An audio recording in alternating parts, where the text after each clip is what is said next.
Saudara, isu child grooming dalam buku Broken Strings yang ditulis aktris Aurelie Moormans telah membuka mata banyak pihak terutama tentang bahaya manipulasi dan juga kekerasan seksual yang menyasar anak dan remaja. Lalu bagaimana mencegah terjadinya child grooming? Kita akan bahas bersama psikolog anak, remaja dan keluarga Sani Budiantini. Selamat siang Mbak Sani, salam sehat selalu. Ya, selamat siang. Mbak Sani, informasi yang harus diketahui bagi anak dan juga apalagi orang tua dan juga orang-orang terdekat adalah bagaimana sebenarnya tahapan dari tindakan child grooming ini? Iya, memang tadi ya sudah dikatakan bahwa child grooming itu kan memanipulasi anak untuk tujuan tertentu yang memang merugikan anak. Ujungnya adalah anak bisa dimanipulasi baik sebenarnya secara seksual, fisik maupun sebenarnya juga secara material atau finansial sebenarnya. Nah, terkadang hal ini tidak diketahui. Banyak masyarakat yang tidak tahu apalagi anak. Karena kan anak juga tahu karena lingkungan memberitahu. Dan anak tidak tahu bahwa ini sudah membahayakan dia. Nah, tahapannya adalah sebenarnya lah ketika anak menjalin suatu hubungan dengan seseorang, mestinya ada yang namanya keterbukaan. Keterbukaan bahwa orang tua tahu anak sedang menjalin hubungan dengan siapa, sedang berkomunikasi dengan siapa. Nah, banyak sekali pintu-pintu yang tidak disadari anak masuknya pelaku ini melalui hal-hal yang sifatnya bagi anak itu adalah menyenangkan. Anak bisa bercerita, anak bisa terbangun trust, ada orang yang mendengarkan ketika dia bercerita, sehingga terbangun koneksi secara emosional yang mendalam. Sehingga anak percaya sekali sama pelaku tersebut bahwa dialah orang yang dipercaya. Nah, mulailah pelaku ini melancarkan aksinya dengan cara membuat anak tidak mudah membeberkan hal ini kepada orang tuanya, bahwa banyak hal yang dia simpan secara rahasia antara mereka saja. Nah, ini salah satunya sehingga anak tertutup dari justru orang-orang yang bisa dipercaya dan justru terbuka pada orang yang justru membahayakan dirinya. Inilah tahapan yang sebenarnya tidak disadari anak pada awalnya. Informasi yang tertutup ini khususnya kepada orang tua dan juga keluarga artinya pelaku child grooming ini selalu orang asing atau bahkan ada dari orang terdekat juga? Iya, tergantung ya, kalau pintunya misalnya dari game online, berarti kan orang yang asing tapi kemudian berkenalan. Ada juga orang-orang yang terdekat, misalnya tetangga atau mungkin, orang dewasa lainnya kenalan seseorang misalnya yang kemudian dikenalkan. Karena dengan, era digital kan semua pintu sebenarnya bisa dimasuki oleh, calon pelaku untuk menyerang, meng-invite ya, korbannya. Nah, ini yang sebenarnya, anak harus tahu bahwa ada loh hal ini di dalam masyarakat kita, di dalam negara kita. Nah, ini orang tua harus menjemput bola, bukan menunggu bola, nunggu anak bertanya. Karena kadang-kadang anak tidak tahu, bahkan ketika anak tervalidasi perasaannya dengan orang asing tersebut atau orang dewasa yang dia trust, itu membuat dia nyaman sekali. Nah, rasa nyaman itu justru membuat anak menjadi dependent, tergantung dengan orang tersebut. Makanya dia akhirnya tidak mau bercerita kepada yang lain, hanya bercerita pada orang tersebut karena tidak tahu ujung-ujungnya ternyata dimanipulasi. Jadi rasa kasih sayang yang dia terima sebenarnya bukan secara genuine, tapi karena ada sesuatu yang ingin dicapai oleh pelaku tersebut yang akhirnya memang mengeksploitasi hal-hal aspek tadi secara seksual ataupun aspek fisikal atau aspek finansial tadi.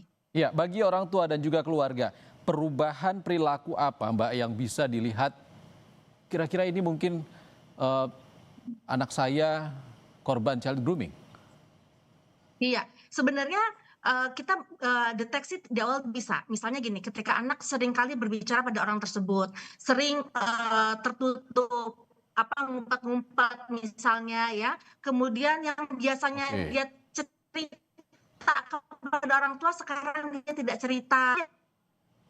Bisa menjadi indikasi, anak tersebut kalau, sekarang, kita kan lagi mau mencari tahu nih, apakah anak kita sudah ada dalam tahapan itu.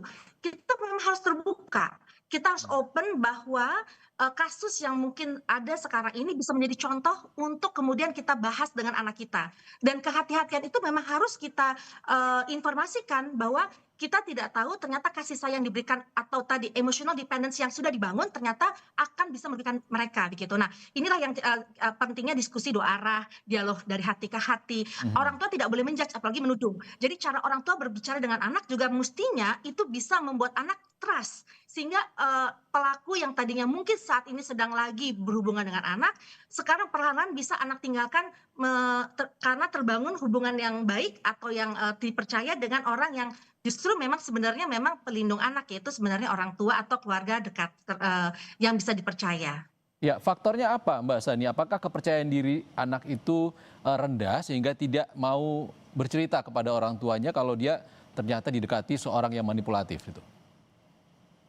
Iya, kan, anak itu tidak tahu sebenarnya Oke. bahwa dia ini sedang lagi diincar.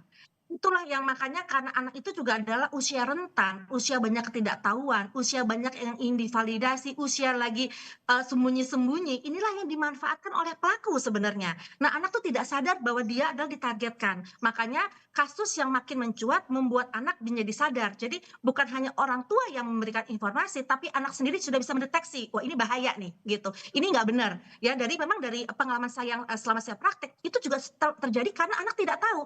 Ketika Hmm. sudah misalnya masuk ke dalam, sesuatu yang memang merugikan, ada anak yang bercerita atau ada anak yang diam, baru berceritanya kemudian, ketika sudah mengalami, masalah psikologis yang dialami atau trauma yang dialami. Nah, ini yang juga menjadi, salah satu, apa namanya, masalah baru karena anak kadang-kadang tidak bisa bisa juga langsung, bicara karena juga takut disalahkan. Nah, ini yang juga saya ingin sampaikan pada orang tua, ketika anak sudah berbicara, mengungkap, tolong orang tua jangan menyalahkan anak.